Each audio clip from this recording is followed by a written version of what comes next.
Hi and welcome to this Champions League podcast. I'm Popecast and I'm here with my co-host.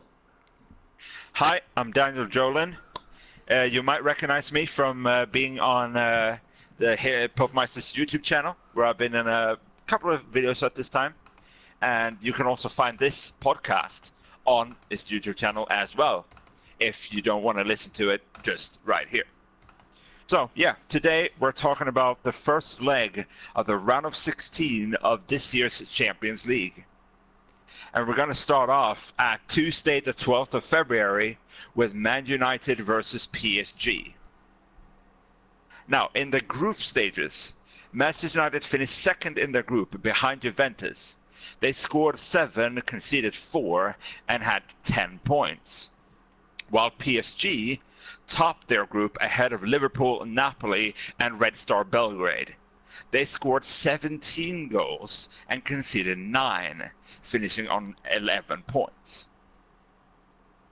Now, Man United's top scorer so far has been Paul Pogba at 2 goals. Might be even with some others, but that's the name I can find. While Paris Saint-Germain's main goal scorer is Neymar with 5. And now, if you look at prediction, like I said, it's Man United home at first. I'm actually going to go with Man United 1, PSG 3 as my prediction. Yeah, and I also have a prediction. What do you think about that? What is your prediction? I'm going with Manchester United 3, PSG 2. So you think Man United will win at home? Yeah, I actually think they will be able to win this. Yeah, it will make it more interesting, definitely, for the away leg. Yeah, and I think that they are playing really well right now, and they have been playing well in the Champions League, in my opinion. Mm-hmm. They haven't had... Yeah, to be fair. Yeah. Yeah. They definitely have been playing better, the latest. So, yeah, it's going to be an interesting game, no matter what. Yeah, I'm not sure who will win both legs, but that's just my opinion of the first one in that case. I think they will start strong. Maybe PSG will do as they did against Liverpool and counter. But I don't think it will be enough for PSG. Yeah, we will know on the 12th. Yeah. So, also on the 12th of February, we have Roma against Porto. So, Roma, they actually finished second in the group on 9 points with 11 goals against 8. Like 11 done and 8 in the back of their own net. And they faced Porto. And they won their group with the surprising result in a few ways. They did 15 goals and conceded 6 and actually got 16 points. But if you look at the group, maybe it's not a reason, but you could see it happen. They have Schalke in the second place, Galatasaray in the third, and Lokomotiv Moscow actually on the fourth place. So that could be one of the facts why, because they had a pretty easy group, in my opinion at least. So, let's begin with Roma here. Their top scorer is Edin Dzeko. Sorry for my pronunciation there, slaughtering the name. He has done 5 goals.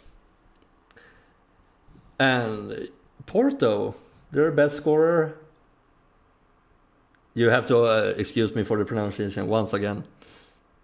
Moasa Merega on 5 goals. So, both their top scorers have been pretty good, in my opinion. And the prediction from me then. I'm actually going with the result of 1-1 here, because it's a really hard decider for me at least. Porto have been amazing in the Champions League. Maybe it's because of the group, maybe it isn't.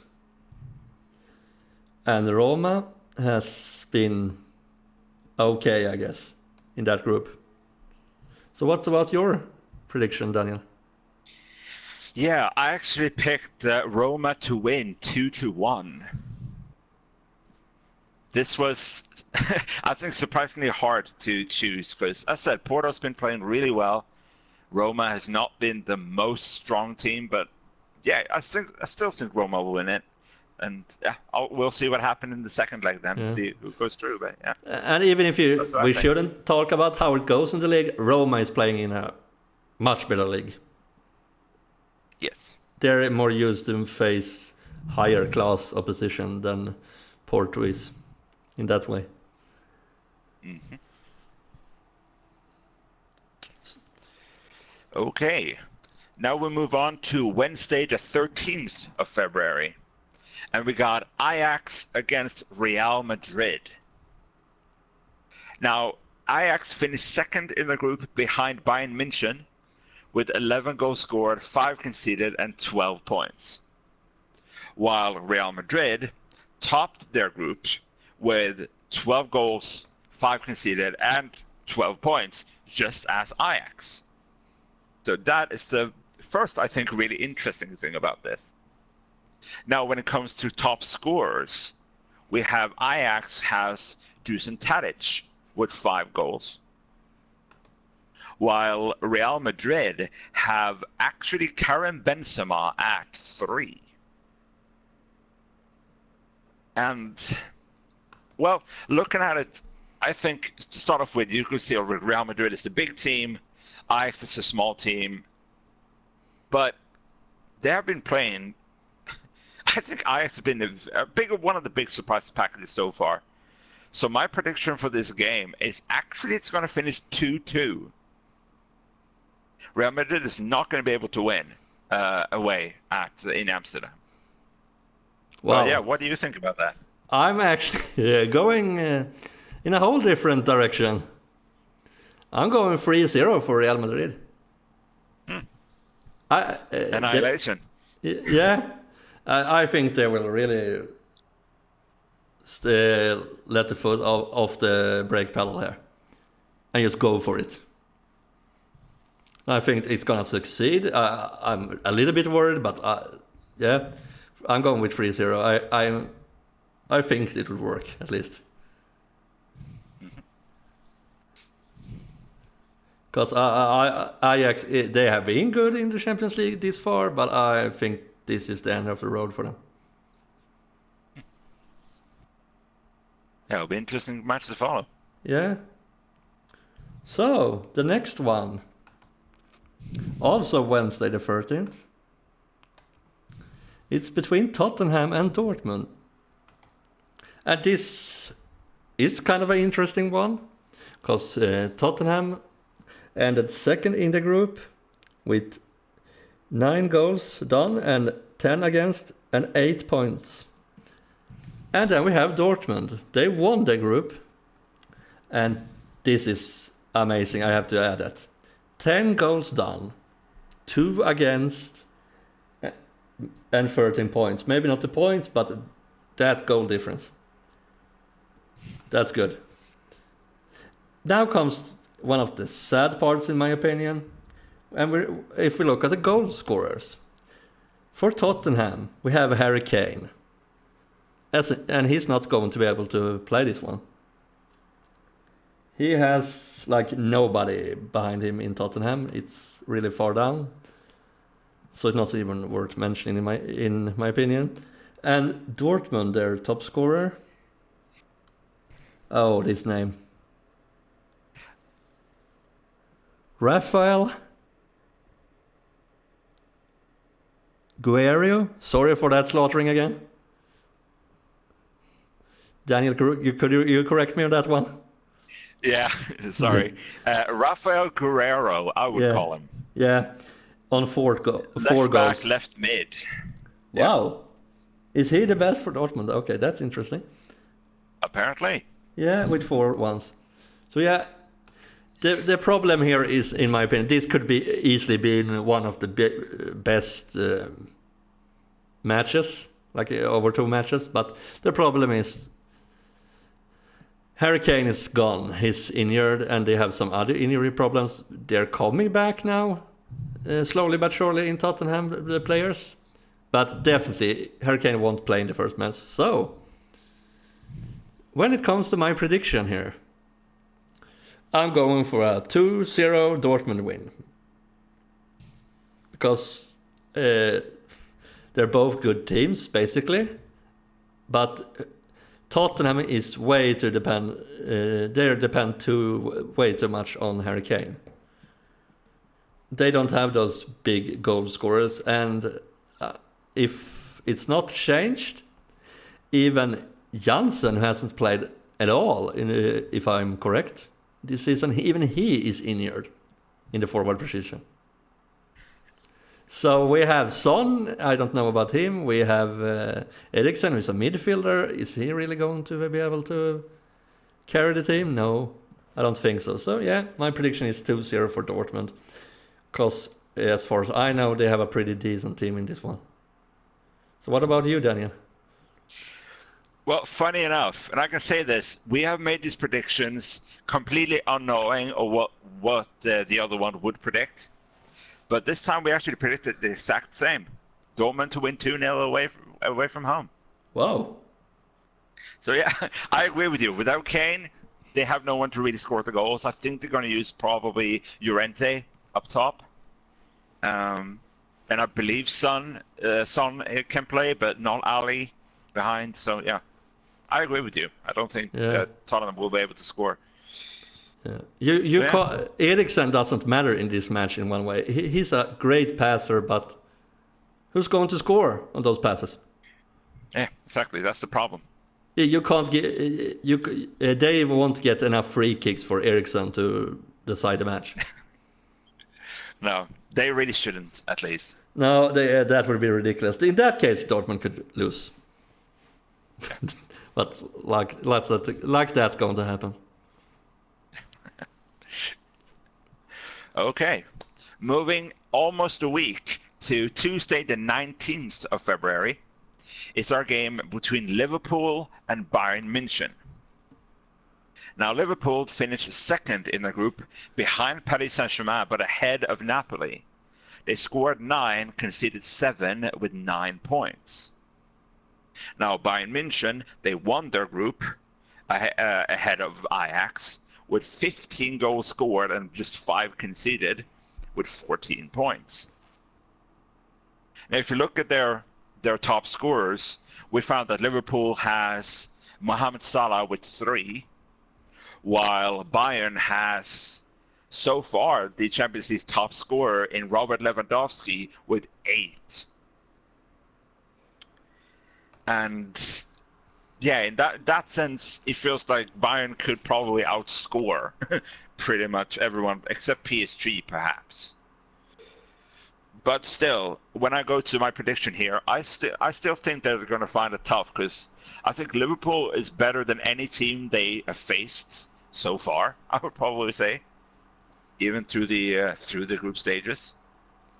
So I'm actually predicting 1-1. Oh. That's a little bit different from mine. Mm-hmm. I'm actually going with a really whopping result. This will be interesting. I'm going for that Bayern München's trend against English team will continue. Not in the same way against Arsenal. That has just been ridiculous. Hasn't it been like 10-2 against Arsenal in 2 matches? 2 times in a row or something? Like yeah. I'm going for the result for Bayern München to win with the result of 3-1 away against Liverpool. Whoa. Because Bayern München is an amazing team in my opinion, and they've always, in my opinion, been pretty good in the Champions League. And I don't know about Liverpool. They're really back and forwards right now. In many ways, not maybe in the Champions League. They've been pretty good there, but I'm still going with the result of 3-1 for Bayern München. It's just a feeling I have. Yeah, it'll be one hell of a game, that's for sure. If that comes to 3-1, like yeah. Yeah, because I don't know if Bayern München is able to park the bus. It's not one of those teams. They can't play like that. Park the bus, if you know what I mean. They can't do 3-1 away and then park the bus at home. They won't be able to do that. No, I think I agree with that actually. Yeah. They're not a team built for doing that. Mm-hmm. They have too offensive players, in my opinion, to do that. Yeah. I don't know what squad they should pick if they try it, but I don't think they should try it, because that could end badly if they try it, if my result goes in the first one. So, the other match, also on the same date, the 19th, is actually Lyon against Barcelona. So, Lyon ended up in the second place in their group, with 12 goals done and 11 against, with 8 points. And Barcelona, they won their group with 14 goals done and 5 against and 14 points. And if we look at the goal scorers, that's not funny read for Lyon. Their best goal scorer, these names again, Nabil Fekir. If I'm not totally Sounds incorrect. good to me. Yeah, with 3 goals for Lyon. And Barcelona then. They have Lionel Messi at 6 goals. So, yeah. In my opinion, that will matter. And Barcelona is a powerhouse, in my opinion, in both Champions League and in everything they're in. So yeah, I'm feeling sorry for Lyon in one way. they could have faced someone more like suiting to Lyon's challenge. Like they could beat. So yeah, my prediction for Lyon Barcelona is actually a 4-0 win for Barcelona. I'm even going to say Messi scores 2 times.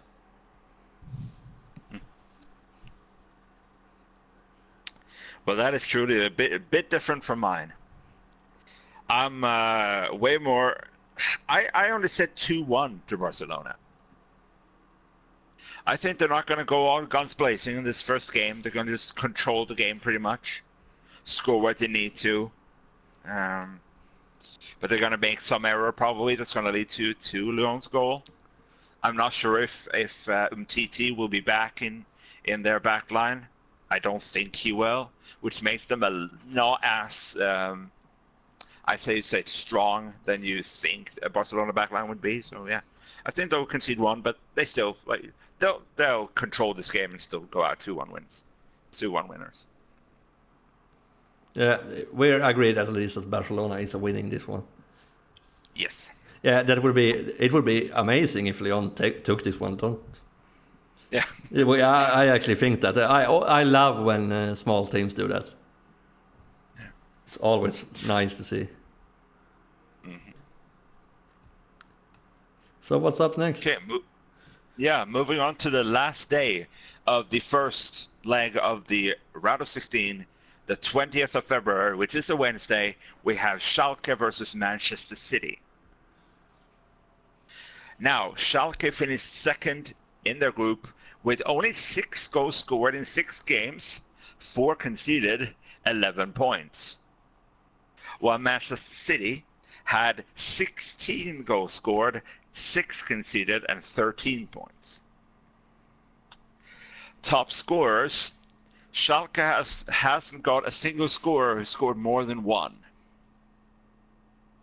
While Manchester City has both Gabriel Jesus and David Silva on 3.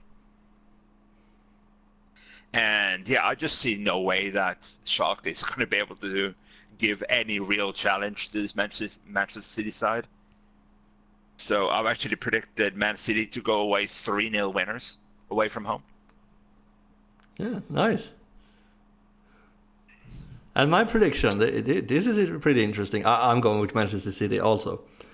But warning for Schalke. This could go bad for Manchester City because they used to go out against teams like this from the Champions League. But I'm still going. I'm still going with the logical result there. I didn't dare to say that they definitely will go out. So I'm going with the result of 4-1 Manchester City. So same goal difference for us, I guess. But they will concede one, in my opinion. Always does little mistake. and it will, of course, be something ridiculous, like always. They do too many of those small mistakes, and that could pay off for Schalke if they're unlucky. But if Manchester City manage to control the match, I'm going for the 4-1. So yeah, I can see that happening too. Yeah, it all depends on if they are able to control it or not, and how good Schalke is in stealing the ball and doing something with it fast. It all depends on that, in my opinion. Schalke could punish them out of this. Because, like I said, Manchester City goes out against so many teams like this in the Champions League. It's ridiculous. So for them, this is a different year then. Yeah, because we have the 3-3 Celtic. Maybe that wasn't an elimination. But didn't they lose also against, who was it, from Ukraine? Shakhtar Donetsk? Yeah, I think it was. Yeah, I think they did. Yeah. Yeah. They have some of those matches when they lose against teams they should be beating easily. Shakhtar Donetsk is a great team in Ukraine. I'm not going to protest that, but the Ukrainian league and the English league, that's a whole different thing. So yeah, going to the last match, also on the 20th of February, we have Atletico Madrid. They finished second in the group with 9 goals done, 6 against, and 13 points, actually the same as the first team in the table there. In Group A, that was Dortmund who came first in that. And we have Juventus. They won their group. They did 9 goals, conceded 4, and got 12 points. So, yeah. Let's look at the goal scorers, because this is pretty interesting in my opinion. Atletico has in the top position for them. Oh, I will slaughter a name again. Antoine Griezmann. If I'm not incorrect. And he has done 4 goals this far. And Juventus has Paulo Dybala, sorry. With 5 goals. And one thing who is alarming for Juventus, I have to take it up, say that Cristiano Ronaldo has only scored 1 time this far in the group stage. I don't know if he does better in the league. I have no idea there, but he has played 5 games, 389 minutes, and scored once. Okay, he has 2 assists, but still. I think they actually bite him for the goals. So that's alarming if you think about that. So, on to my actual prediction. I have Atletico Juventus 2-1 Atletico. I think they will win at home. I don't know who's going to win this fight over 2 matches, but I think they will win at home with 1 goal, 2-1. They won't be able to stop Juventus from scoring, because they're really good at that. But 2-1 is my honest prediction there. Yeah, I agree with Juventus only scoring 1 goal. I think Atletico is going to be hard to break down. But I also think that Atletico, if you look in the league, they have not scored many goals. They have a problem scoring goals right now. And I think Juventus has a little bit too good defense still, even though they're starting to get old. starting to age out. It's still a very potent defense. So I'm actually saying Atletico Juventus 0-1. Juventus will win 1-0 away from home. Wow. That would be interesting. Yeah. If that happens, I think Atletico is out of it. It's going to be very hard. If that comes to fruition and Juventus win away from home, then I agree. It's going to be very hard to defeat Juventus at their Atletico's chance is like they have to win with at least one goal in Madrid. Yeah. If they don't do something crazy down in Turin. Yeah. I would agree there. If Atletico wants to go through, I think they need to win this game, or at least keep Juventus to 0 goals scored, so they can't get away on away goals. Yeah. So I believe that is the rule. That is. Yeah, I think it's away goals Champions League, so. that wins if it comes to the same. Yeah. And if it's the same away goals, I think how is it? And then I think it goes to extra time. Yeah. I believe. And then penalties, if I'm not totally out of the blue here. Yeah. It happens so rarely that really, it's ridiculous. Yeah. Because of that away goal rule. So bonus, in my opinion. If you're going to bet on this or anything, the two big players that aren't playing. I don't know if you have taken this into account, actually, that Neymar isn't playing. I had completely forgotten about that, yes. Yeah. If I'm not I still mistaken. think PSG will win, though. If I'm not totally mistaken, he's not playing. Don't quote me on that, but last time I heard he's out for the rest of the season. Yeah, I've heard that too. I've just forgotten it by the time the prediction went around. But yeah. And one funny fact about that, he always got injured or get a suspension at this time of the year. Because I don't know the exact date, but his sister's birthday is around this time of the year. That's an interesting reason. Yeah, but I don't think it's like that this time. He have taken yellow cards with purpose. Some people believe that at least before, but faking an injury for the rest of the season, not even he. I don't think even he could do that. I agree. I don't think that's too much. That much of a. I don't know. I don't really. You can call it a cheat or a lie or whatever, but no, I don't think so. No, he's diving a little bit too easy sometimes, but faking an injury like that, you have to like bribe the doctor or something. That's way too difficult. Yeah, I don't think it's a scheme or a try to get out of games or anything. No, that would be like he is getting hard checked on the field, and he's getting a few tackles in towards him, and players know he's dangerous, so they need to stop him early, and then he's got injured. It happens. So and like I said before, it's Harry Kane. That's also one of the big ones who's gone. Yeah, and that's crippling. That's more crippling than Neymar. Oh yes. PSG has a lot of good players to throw in instead of Neymar. Yeah, like Kylian Mbappe. Yeah,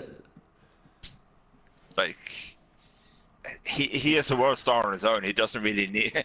This is going to sound really harsh, but I almost like he doesn't need Neymar. No. Like Mbappe is good enough on his own. Maybe that's a little bit harsh. He scored 3 goals, and as I said, Neymar scored 5. But I don't think they will have any problem without Neymar. No, they could have enough replace him. Skill front forward anyway. So yeah.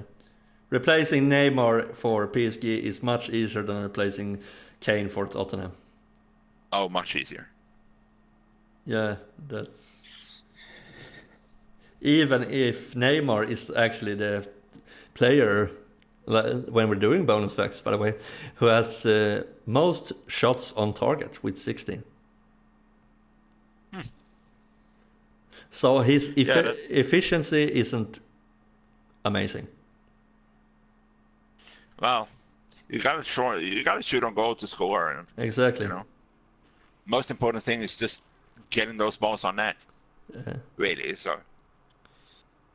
And if you count goals on target, PSG is leading there. Like shots on target, I mean, PSG is really leading that. I'm and not goals surprised. also. Looking at the amount of goals they scored. How many goals did they score? I'm gonna find it up. Yeah. Wow, we talking here. There we go. 17 Yeah. in 6 games. Oh. That is almost 3 a game. Yeah. Not quite, but almost 3 a game. And then I'm not surprised that you fire off shots from everywhere. No. And you're really trying to hammer those goals home. Like, I'm not surprised. But And no, with that strike force either. Yeah. So. But the defense is worrying me for them. If I'm not totally miscorrect, I haven't checked everything here. That don't quote me on this one. They are actually the team that is worse in goals against per game in one way. Huh. One of the worst, at least. But with 1.5. Yeah. Yeah, if you look at just conceded goals here in the group stages, there's only 2 teams that have gone through that have conceded more. And that's Lyon with 11 and Tottenham with 10. Yeah. So, yeah, I can see really that might be a problem. Yeah, it's sick. Like, you're doing a lot of goals, but you concede like that. Oh. Yeah. Well, to be fair, as long as you score goals, then as long as you score more than the opponent, you win. So I think that's PSG's way of looking at things. As long as they score more goals, they win, and that's what's most important. So it's amazing to look at if you're not a supporter for any of the teams when PSG plays a match in Champions League. Yeah. You want to see goals? Watch a game of theirs. Yeah. But yeah. Yeah. I think that's pretty much wraps it up for this. Yeah. This podcast. Yeah, this first should we call episode or like first part of the podcast or something. Yeah. And we will be back before in the Champions League version. We will be back before the second leg of round 16. Yeah. And we will be talking about the matches who has been that we have predicted now, and the matches who is coming at the second leg. And that will be really interesting because then we have something to actually facts to go at in a whole different way than this. Yeah. But both to see how incredibly wrong we were with our predictions, and then maybe make slightly better predictions for the next round. Yeah, but you never know. It has been a ridiculously comebacks in the second leg sometimes. I think it was Barcelona some year who lost with like 4 goals in the first one or 5. Yeah, it was ridiculous. I think they lost by.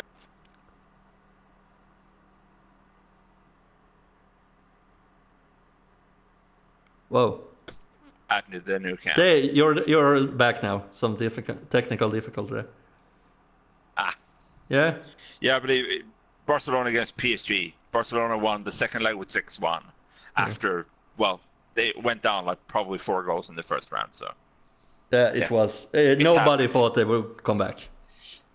Yeah. Indeed. They were joking about it, that Barcelona would come back like that. They were like smiling and laughing at it. But it was an amazing comeback. Yeah. So you never know. This is football after all. Yeah, like, the ball is round. This game isn't played on statistics or paper or anything. It's played on grass and everything can happen. Yeah. I think that's why I like it. And I think that's why plenty of people like it. Like, you can read all the statistics and look at all these stats, but in the end, every game is different. Yeah, and that's the fun part. That those small teams can beat the big teams. If that didn't happen, that would be boring. Yeah, exactly. Like, why would even teams like, in this case, if you look at the league rankings, I'm not saying that the teams are bad or in any way, but I'm mentioning Ajax against Real here. Why would Ajax even come to the match if they knew that every time they're going to lose? Exactly. There's no fun in that. They're chasing that 1 in, like, I don't know how much. Should we say 1 in 10? You think it's that bad? Okay, 1 in 5 to maybe. be fair, like 2 years ago, I'd probably agree with you, but this season, I think it's way closer than that. 1 in 5. Yeah, we can say something like that. Yeah, and the same Lyon, Barcelona there. If they really felt like, oh, we're never going to win, this won't happen. Why would they even play? Yeah. So, yeah. Stranger things has happened in football. Indeed. Yeah. I guess that rounds up this podcast. So yeah, thank you for listening or listening and watching, depending on the platform of your choice. And right now we're just on, sorry for the pronunciation here again, Anchor. Is that the right pronunciation, Daniel? I don't actually know Anchor. the word, so I can't help you there. Sorry. Yeah, Anchor. And YouTube, but I'm trying to get into more platforms on as we go. So yeah, thanks for listening and watching, like I said, and yeah, we'll see you next time. And thanks from me at least, and Daniel, thank you for being on this. Yeah, thank you for inviting me. Yeah. And thank you for being co-host on this, at least for now. You never know what's going to happen, but yeah. I enjoyed this, and I look forward to the next time. Yeah, me too. So we'll see you then. Bye. Bye.